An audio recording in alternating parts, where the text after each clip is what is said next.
انہوں نے یہ نہیں کہا ہے جی اجی ہم تو یوں ہی بات کر رہے تھے جی، اجی آپ برہم ہو گئے، اجی حضور آپ ناراض ہو گئے۔ حضرت خالد نے یہ نہیں فرمایا کہ باہر والوں کو اطلاع کر دو، وہ 50-60 آدمی تو ہمارے ساتھ مل جائے۔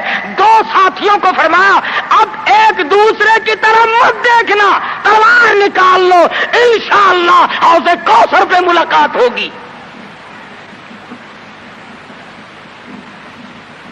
3 آدمی 1.5-2 لاکھ کے مقابلے میں ٹکرا گئے،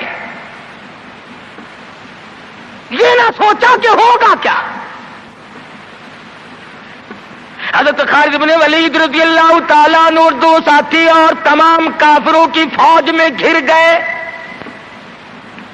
جنگ شروع ہو گئی۔ ابو عبیدہ بن جراح رضی اللہ تعالیٰ عنہ کے خام میں مدنی کریم صلی اللہ علیہ وسلم تشریف لائے۔ فرمایا ابو عبیدہ تو سویا ہوا ہے، میرا خالد گھیرے میں آ گیا۔ گھبرا کے اٹھے، شور مچایا، لوگوں جلدی کرو پہنچو، خالد گھیرے میں ہے۔ حضرت خالد کی بیوی ام تمیم سنتی ہے، کہنے لگی نہیں مجھے یقین نہیں آتا، میرا خالد گھیرے میں آنے والا نہیں، آ ہی نہیں سکتا۔ گھر میں کھڑی ہو کر چاروں طرف نظر مارتی ہے، دیکھتی کیا ہے؟ وہ ٹوپی جس میں امام الانبیاء محبوب کبریا حضرت محمد مصطفیٰ صلی اللہ تعالی علیہ وسلم کے منہ مبارک رکھے ہوئے تھے، وہ بھول آئے۔ ام تمیم کہتی ہے خالد تو ضرور گھیرے میں آ گیا، تیری ٹوپی یہاں رہ گئی۔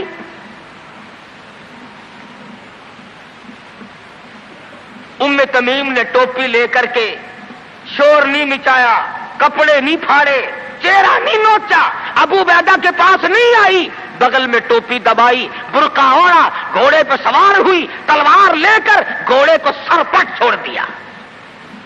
صحابہ دیکھ رہے تھے، ارے یہ کون ہے؟ یہ کوئی جاسوس معلوم ہوتا ہے، اسے پکڑو۔ صحابہ نے گھوڑے دوڑائے، گھیرے میں لے لیا، پوچھا برقع پوش تو کون ہے؟ کہنے لگی نہ چھیڑو، خالد کی بیوی ام تمیم ہوں۔ تو کہاں چلی ہے؟ کہنے لگی میرا خالد گھیرے میں آ گیا، ٹوپی گھر پہ بھول گیا، وہ پہنچانے چلی ہوں، ہمیں دے دے ہم پہنچا دیں گے، تو عورت ذات ہے۔ کہنے لگی خالد کی جو قدر میں جانوں تم نہیں جانتے،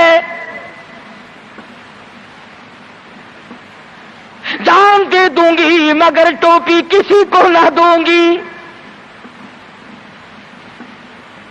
نکل پڑی، آ کے دیکھا تلواریں چل رہی ہیں، گاجر مولی کی طرح آدمی کٹ رہے ہیں، حضرت خالد بن ولید بیچ میں ہے۔ ام تمیم نے تلوار نکال کر چلانی شروع کر دی، گاجر کی طرح لوگوں کو کاٹ مارا۔ خود حضرت خالد کہتے ہیں او میرے ساتھیوں، اس نوجوان کو پہچانو، اس برقع پوش کو پہچانو، اس نقاب پوش کو پہچانو، یہ کون ہے؟ جب سامنے گئی، نقاب اٹھا کے کہنے لگی خالد تیری بیوی ام تمیم ہو، یہ ٹوپی بھول آئے ہو، پہنچانے آئی ہو۔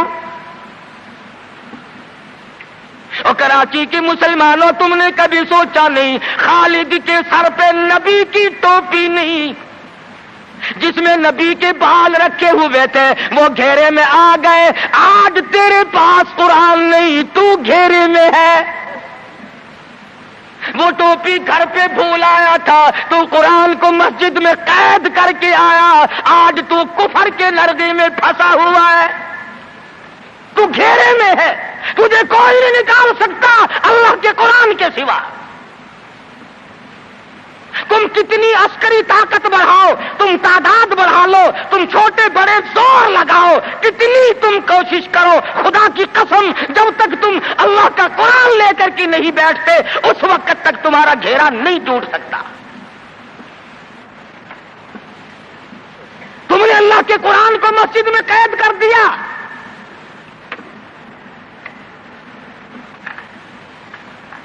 نہ اس کو ایوان صدر میں جگہ دی، نہ مارکیٹ میں جگہ دی، نہ محلے میں جگہ دی، نہ برادری میں جگہ دی، نہ خاندان میں کوئی جگہ دی، تمام کو اکٹھا کر لو گے، اللہ کے قرآن کو پوچھنے والا کوئی نہیں، پوچھے. حضرت خالد تو صرف ٹوپی بھول کر آئے تھے, ہم نے قرآن ہی بھلا دیا, نبی کی سیرت کا آئینہ بھلا دیا. خدا کی قسم, نبی نے امانت تمہارے سپرد کی ہے, میدان حشر برپا ہوگا اور اللہ کا پیغمبر کھڑا ہو کر تم سے مطالبہ کرے گا, لاؤ میری امانت کہاں ہے. کچھ لوگ کہیں گے, اور جی ہم تو عشق کی وجہ سے ایسا کر بیٹھتے ہیں, محبت میں ہمیں پتہ ہی نہیں چلا قرآن کہاں رہ گیا. محبت میں ہمیں پتہ ہی نہیں چلا قرآن رہ کہاں گیا. اور تجھے کیسی محبت ہے, تجھے کیسا عشق ہے کہ تجھے آج تک پتہ نہیں چلا. عشق تو صحابہ کرام کو تھا. مدینہ منورہ ہے, اللہ پاک ہر مسلمان کو مدینہ پاک کی زیارت نصیب فرمائے. خدا کی قسم, مدینے کی ہوا میں جو خوشبو ہے تمہاری, وہ کستوری میں نہیں ہو سکتی, وہ مشک میں نہیں ہو سکتی, وہ عنبر میں نہیں ہو سکتی, وہ زعفران میں نہیں ہو سکتی. ارے مدینے کی ہوا میں جو خوشبو ہے, جو گنبد خضرا سے ٹکرا کر آتی ہے, اس ہوا میں خوشبو بھی نرالی ہے. صحابہ کہتے ہیں کہ جب ہم نبی صلی اللہ علیہ وسلم کو تلاش کرنے کے لیے نکلتے تو کسی سے پوچھتے نہیں پھرتے تھے, بلکہ مدینے کی ہوا بتاتی تھی, ادھر آؤ ادھر آؤ, حضور ادھر تشریف لے گئے. مدینہ منورہ میں ایک جنگ کی تیاری فرمائی, صحابہ کرام کا لشکر تیار فرمایا. حضور اکرم صلی اللہ علیہ وسلم نے, جمعے کا دن ہے, صبح کا وقت ہے, لشکر کو ساتھ لے کر کے تشریف لے گئے. 2-3 میل تک رخصت فرمانے کے لیے گئے, دعا کر کے واپس آ گئے, اللہ تمہیں کامیاب فرمائے. صحابی ہے حضور اکرم, سب کہہ دو صلی اللہ علیہ وسلم کا. آؤ عشق کی بات تمہیں بتاؤں.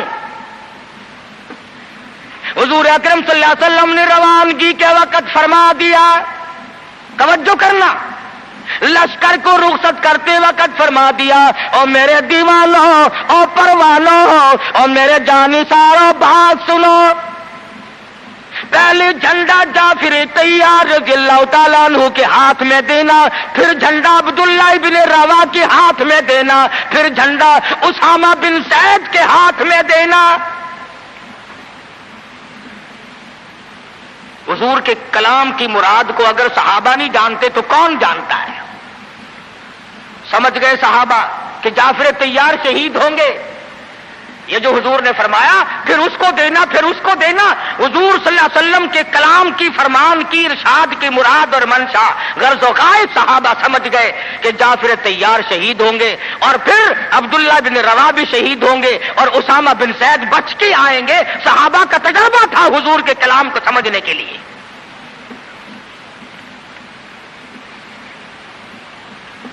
عبداللہ ابن روا رضی اللہ تعالی عنہ نے سوچا کہ تسلی تو میری ہو گئی کہ میں شہید ہوں گا, اس جنگ میں واپس نہیں آؤں گا, مگر چلو جمعے کا دن ہے, سواری میری بڑی تیز ہے, میں آخری جمعہ سرکار دو عالم صلی اللہ علیہ وسلم کے پیچھے کیوں نہ پڑھوں, اور جمعہ پڑھ کے جاؤں گا, ایک مرتبہ اور اپنے آقا کا دیدار کروں گا.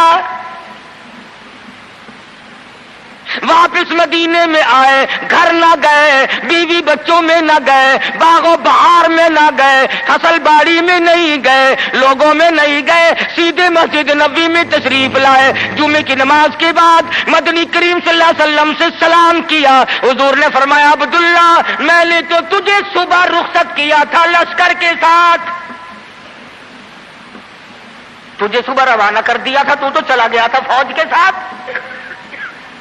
عرض کیا, یا رسول اللہ میرے ماں باپ قربان ہو جائیں, آپ کے فرمان سے میں نے یہ اندازہ لگایا کہ میں شہید ہو جاؤں گا, میرا یہ آخری جنگ ہے, یہ آخری جہاد ہے. میرے دل میں ایک بات آئی, آج جمعے کا دن ہے, اپنے آقا کے پیچھے جمعہ بھی پڑھوں, آخری جمعہ پڑھوں اور آخری دیدار کر کے جاؤں. اب تھوڑے سے مجھے آپ بول کے بتائیں, عبداللہ ابن رواح کا یہ عشق ہے کہ نہیں؟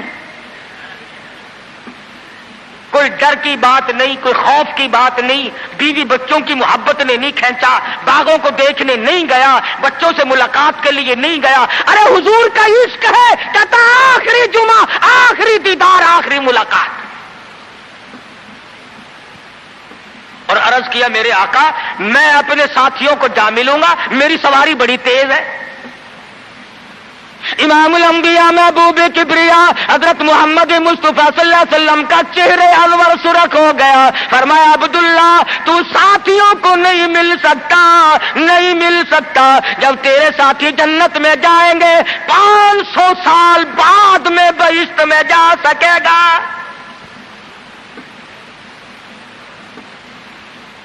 کیوں؟ اس لیے چاہے تم عشق کے تحت آئے، محبت کی وجہ سے آئے، جذبے کی وجہ سے آئے، جمعے کے لیے آئے، میرے دیدار کے لیے آئے، میری ملاقات کے لیے آئے، جب میں نے رخصت کر دیا تھا میرے حکم میں تاخیر کیوں کی؟ پتا چلا عشق بھی وہ مقبول ہے جو حضور کی غلامی کے اندر ہو۔ غلامی سے باہر جو عشق ہے وہ عشق نہیں، وہ فریب ہے، وہ دجل ہے۔ آج آپ دیکھ لیں، نام دیکھو، شکل دیکھو، نام ہوگا عاشق رسول اور شکل دیکھو تو خدا کی قسم بالکل ایسا معلوم ہوگا جیسے اندرا کا بھتیجا ہو۔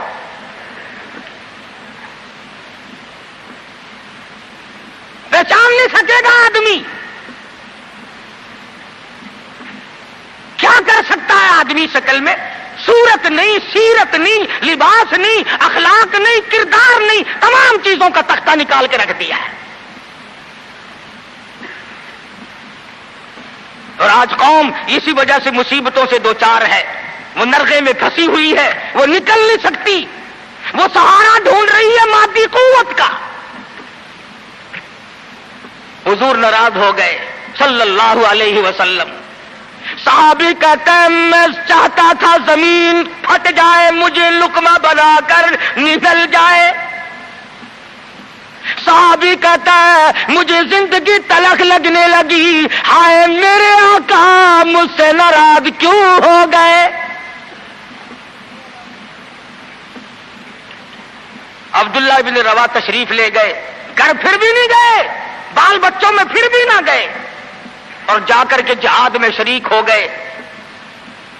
3 دن گزر گئے، کوئی چیز حلق میں نہ گئی، کمر سیدھی نہیں ہو سکتی تھی، جنگ سخت تھا، لڑائی شدید تھی، تلواریں چل رہی تھی۔ عبداللہ بن روا فرماتے ہیں مجھے بھوک لگی، سیدھا کھڑا نہیں ہو سکتا تھا، مجھے یاد آیا میرے تھیلے میں گوشت کے خشک ٹکڑے موجود ہیں، میں ان کو منہ میں لے کر ذرا چوسنے لگا، مجھے مدینے کا باغ یاد آیا، مجھے بیوی یاد آئی، مجھے اولاد یاد آئی۔ اے نبی کے دیوانے کا طرز زندگی دیکھ۔ صحابی کہتا ہے میں نے انگلی حلق میں ڈال کر وہ بوٹی باہر نکال دی، کہا اچھا میں تجھے کچھ کھانے کے لیے دینے لگا ہوں تو یہاں بیٹھ کر گھر یاد آیا، کھڑے ہو گئے اور فرمانے لگی اور میری بیوی اور تمہیں طلاق ہو،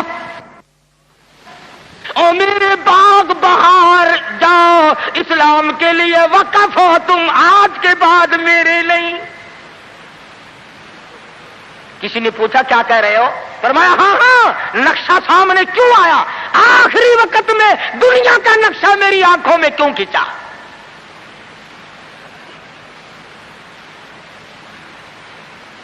صحابی نے اپنے دل میں تصور بھی لانا اچھا نہ سمجھا، میری عاقبت خراب نہ ہو جائے، میری آخرت نہ بگڑ جائے۔ عبداللہ بن روا تلوار لے کر کھڑے ہو گئے، کسی نے لکھا 3 دن کا، بعض نے لکھا 5 دن کا بھوکا صحابی ٹکڑے ہو گیا۔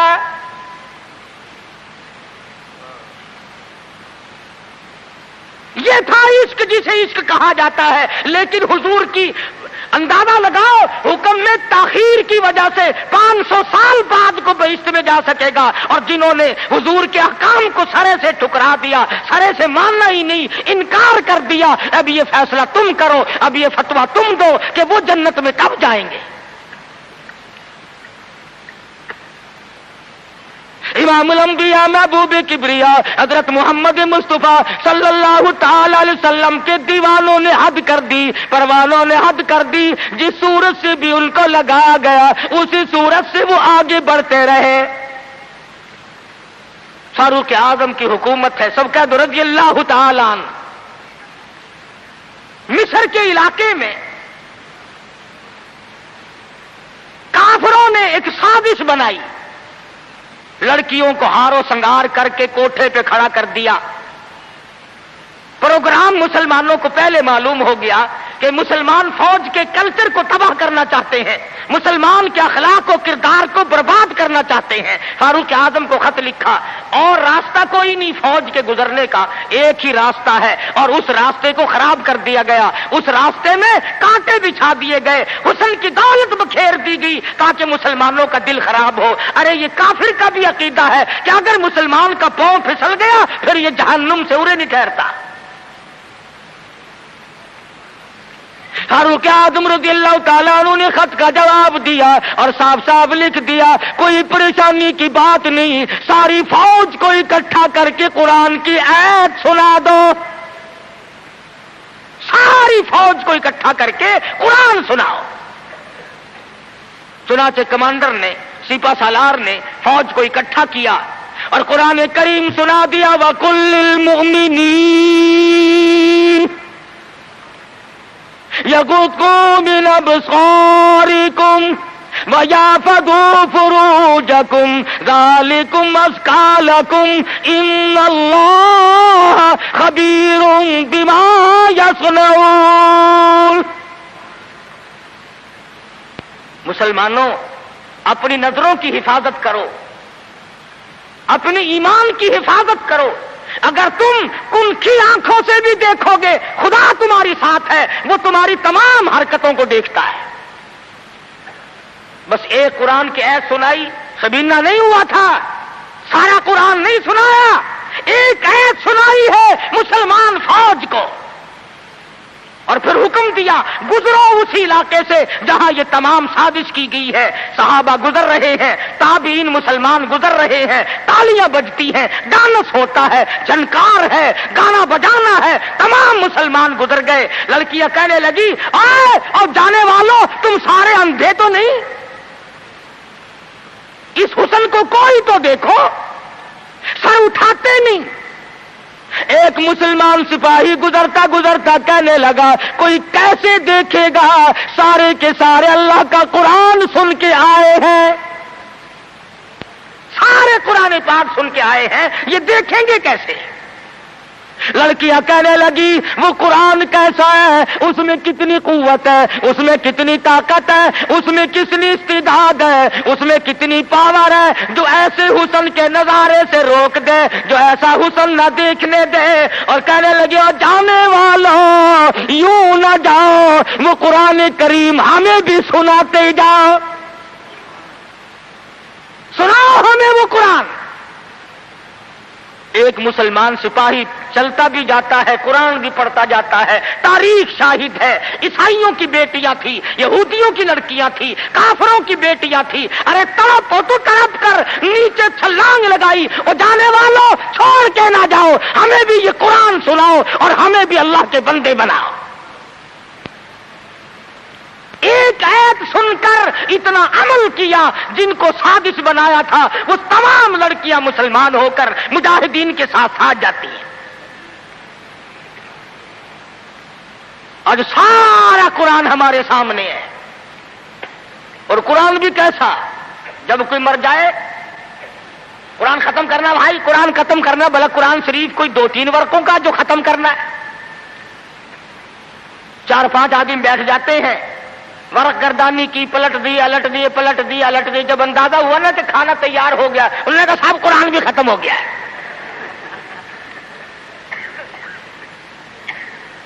ہمارے یہاں ایک مولانا ہے، لوگ ان کو بہت کہتے ہیں کہ قرآن ختم کرو۔ میری ملاقات ہوئی، میں نے کہا حضرت جی آپ تو دن رات قرآن پڑھتے ہوں گے۔ انہوں نے کہا کیوں؟ ہم نے کہا سارے لوگ آپ کے پاس آتے ہیں، دادی مر گئی قرآن پڑھنا، ماسی مر گئی قرآن پڑھنا، پھوپھی فوت ہو گئی قرآن پڑھنا۔ کہنے لگے میں ان کے بات کا نوکر ہوں، 3 دفعہ کل پڑھتا ہوں۔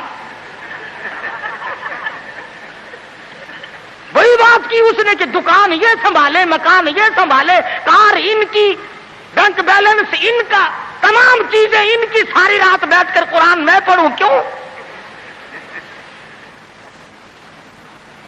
ہر کوئی اپنی کمائی میں لگا ہوا ہے۔ جو لوگ ملتان جاتے ہیں انہیں پتا ہے کہ چوک بازار ملتان کا سب سے بڑا بازار ہے۔ ایک روز گزرتے گزرتے ایک آدمی آیا اور بڑے مرے دل سے السلام علیکم. میں نے کہا جی وعلیکم السلام. حضور میرے لیے بھی کوئی دعا کرو, کاروبار بالکل نہیں رہا, ٹھنڈا کاروبار ہے. وہ شکر ہے میں نے پوچھ لیا, ورنہ مولویوں کی تو عادت ہوتی ہے اللہ برکت دے جی اللہ برکت دے. اور میں نے پوچھ لیا تیرا کاروبار کیا ہے؟ کہنے لگا کفن بیچتا ہوں.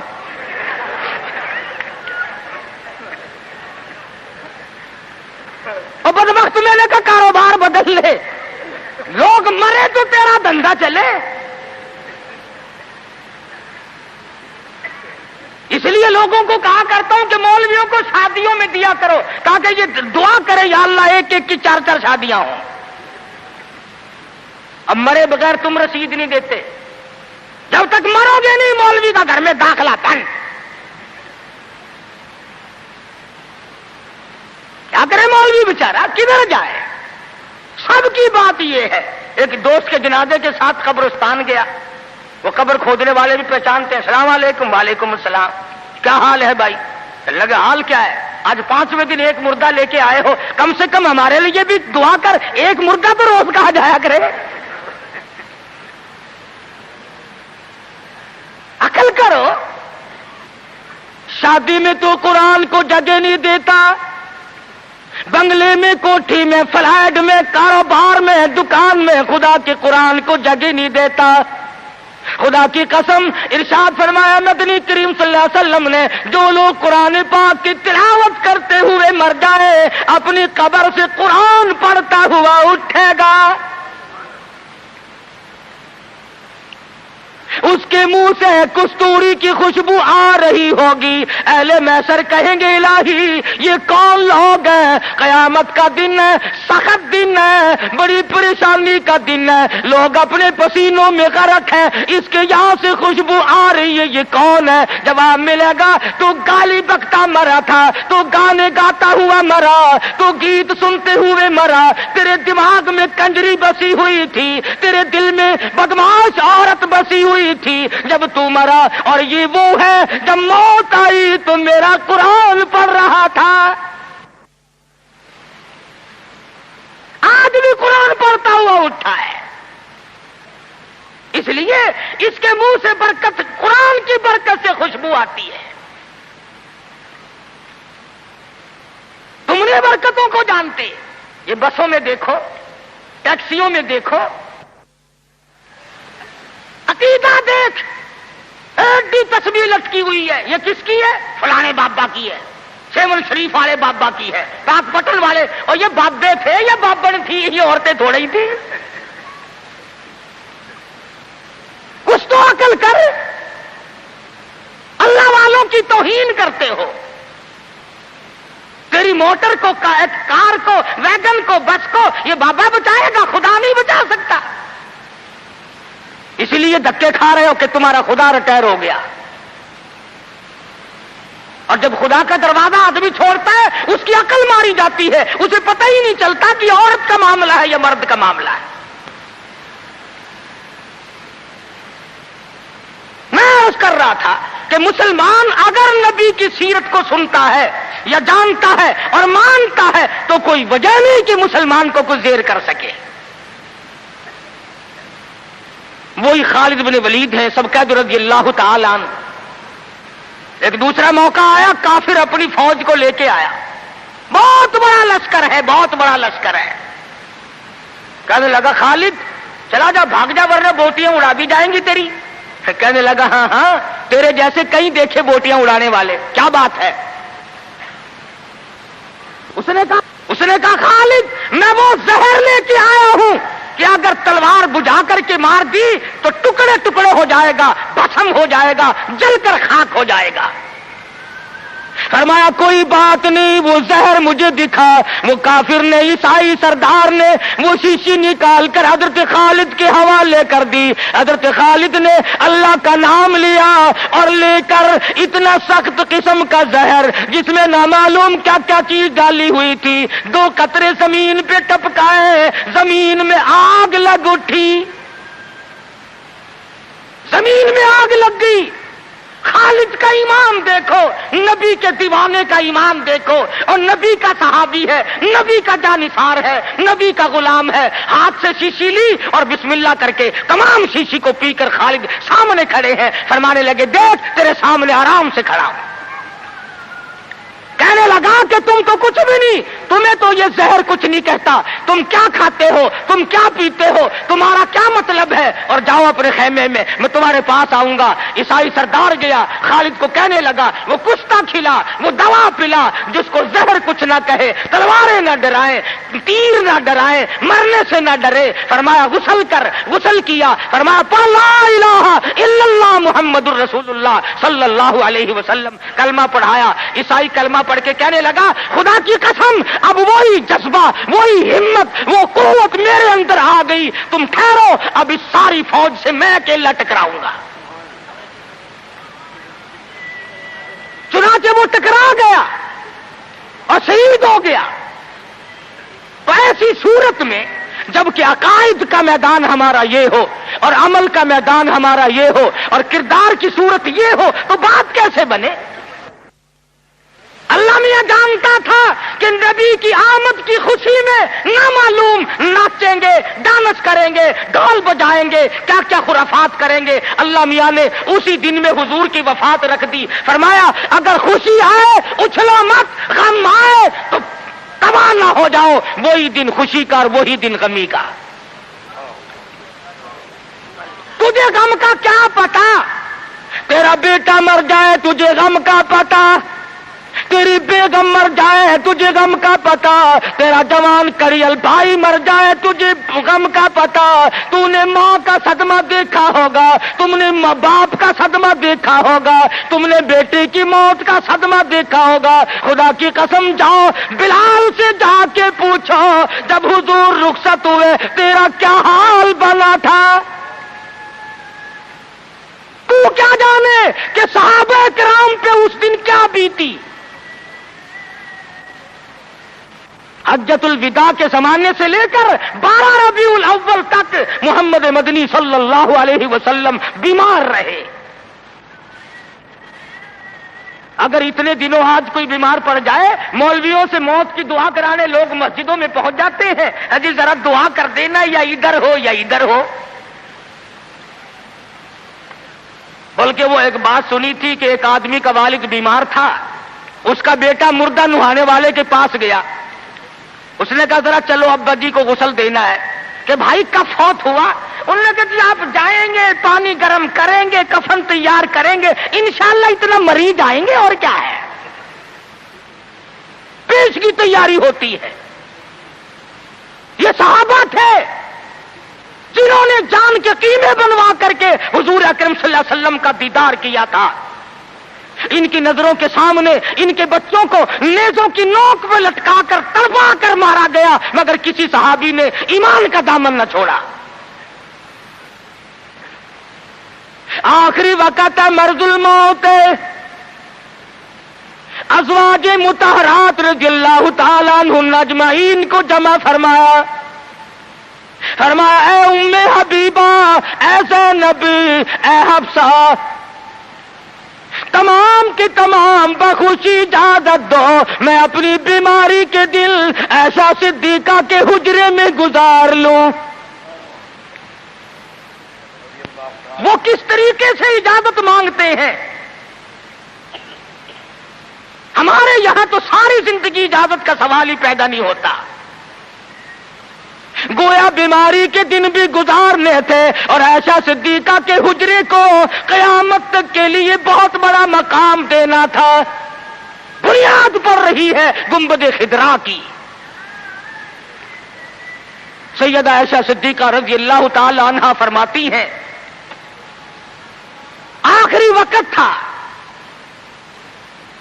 پسینے آئے، گھبراہٹ طاری ہوئی، فرمایا میری عائشہ ٹھنڈے پانی کا پیالہ لے آ، میں سمجھی پانی پیئیں گے، میرے محبوب کو پیاس لگی ہوگی، میرے محبوب کو گرمی لگی ہوگی، میں پانی کا پیالہ لے کر حاضر خدمت ہوئی، اشارہ کر کے فرمایا یہاں رکھ دے، میں نے رکھ دیا، رحمت والا ہاتھ پانی میں بھگو کر اپنے منہ پہ چھینٹے مارنے شروع فرما دیے۔ عائشہ صدیقہ فرماتی ہے میرا جگر پھٹنے لگا، اور میرے محبوب کیا بولی، یہ گھبراہٹ کیسی، یہ پریشانی کیسی؟ فرمایا میری عائشہ تو نہیں جانتی موت کتنی گھبراہٹ والی ہے۔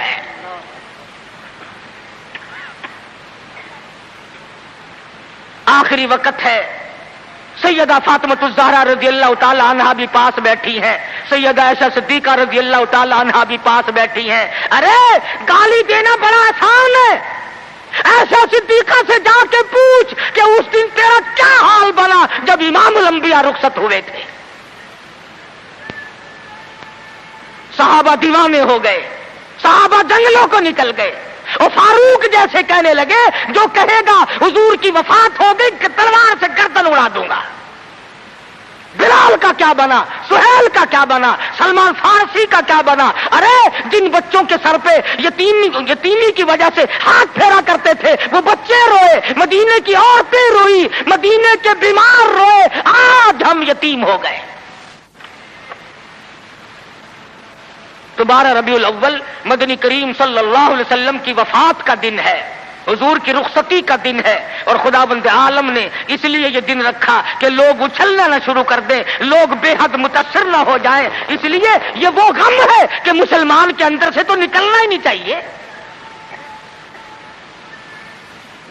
سیدنا امام حسین رضی اللہ تعالیٰ عنہ کے بارے میں تو کہتے ہو کہ جی غم کرنا چاہیے، غم کرنا چاہیے، اور حضور کی وفات کی خوشی کرنی چاہیے۔ امام الانبیاء دنیا سے گئے،